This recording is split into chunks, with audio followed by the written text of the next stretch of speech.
Assalamualaikum warahmatullahi wabarakatuh. Perkenalkan, nama saya Lita Dwi Puspita dari Prodi Teknik Budidaya Perikanan.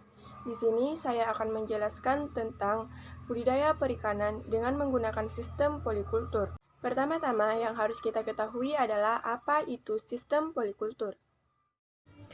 Sistem polikultur adalah sistem budidaya dengan dua jenis biota atau lebih pada suatu kolam. Kedua jenis biota ini harus memiliki perbedaan sifat. Salah satunya adalah memiliki perbedaan pola makan. Dengan begitu, kedua jenis biota laut tidak ada yang merasa tersaingi. Contohnya, kita membudidayakan ikan nila dan ikan mas dalam satu kolam. Jenis-jenis ikan atau biota perikanan yang dapat dibudidayakan dengan menggunakan sistem polikultur adalah: pertama, ikan bandeng dan kepiting bakau. Yang kedua, udang, ikan bandeng, dan rumput laut. Yang ketiga, lobster air tawar dan ikan nila. Yang keempat, ikan mas dan ikan nila. Yang kelima, ikan gurame dan udang galah. Yang keenam, ikan rainbow dan lobster.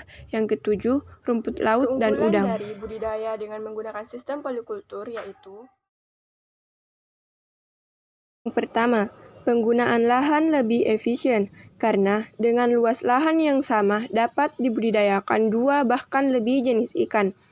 Yang kedua, makanan yang diberikan dapat saling dimanfaatkan oleh semua jenis ikan yang ada di kolam, karena organisme makanan yang tidak dapat dimakan oleh satu spesies bisa dimakan oleh spesies lain.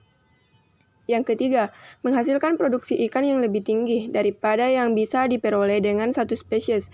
Yang keempat, makanan alami seperti fitoplankton dan zooplankton yang tersedia di kolam dapat dimanfaatkan oleh ikan secara efektif, sehingga tidak ada lagi makanan yang terbuang. Yang pertama, perawatan lebih sulit, tentunya karena kita memelihara atau membudidayakan lebih dari satu jenis ikan. Yang kedua, terjadi persaingan antara organisme atau biota yang satu dengan organisme atau biota yang lain dalam mendapatkan makanan dan ruang gerak. Sistem polikultur, yaitu: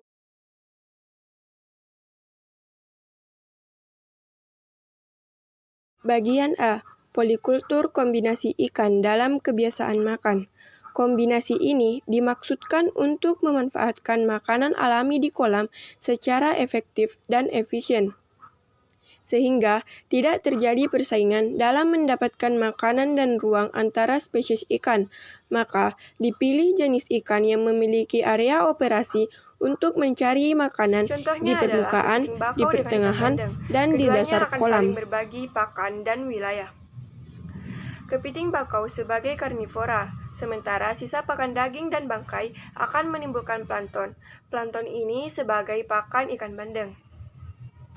Kepiting bakau dan ikan nila juga akan saling berbagi wilayah. Kepiting bakau yang akan menempati dasar kolam, sedangkan ikan bandeng yang akan menempati dasar permukaan kolam.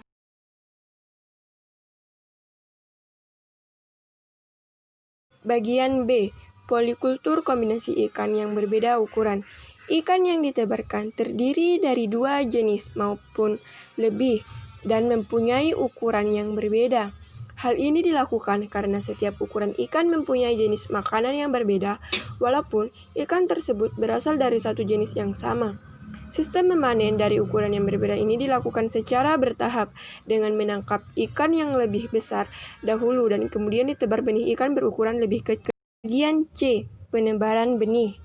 Polikultur ini akan meningkatkan produksi per unit area ketika ada kesesuaian dan ketetapan dalam mengatur padat penebaran masing-masing spesies. Hal ini bertujuan agar spesies dapat tumbuh dengan maksimal. Pada prinsipnya, masing-masing spesies tidak boleh saling berkompetisi dalam mendapatkan pakan dan ruang hidup. Agar ikan tidak saling berkompetisi dalam mendapatkan pakan dan ruang hidup. Sekian penjelasan dari saya mengenai sistem budidaya perikanan dengan menggunakan sistem polikultur. Kurang lebihnya mohon dimaafkan. Wabillahi taufiq wal hidayah. Wassalamualaikum warahmatullahi wabarakatuh.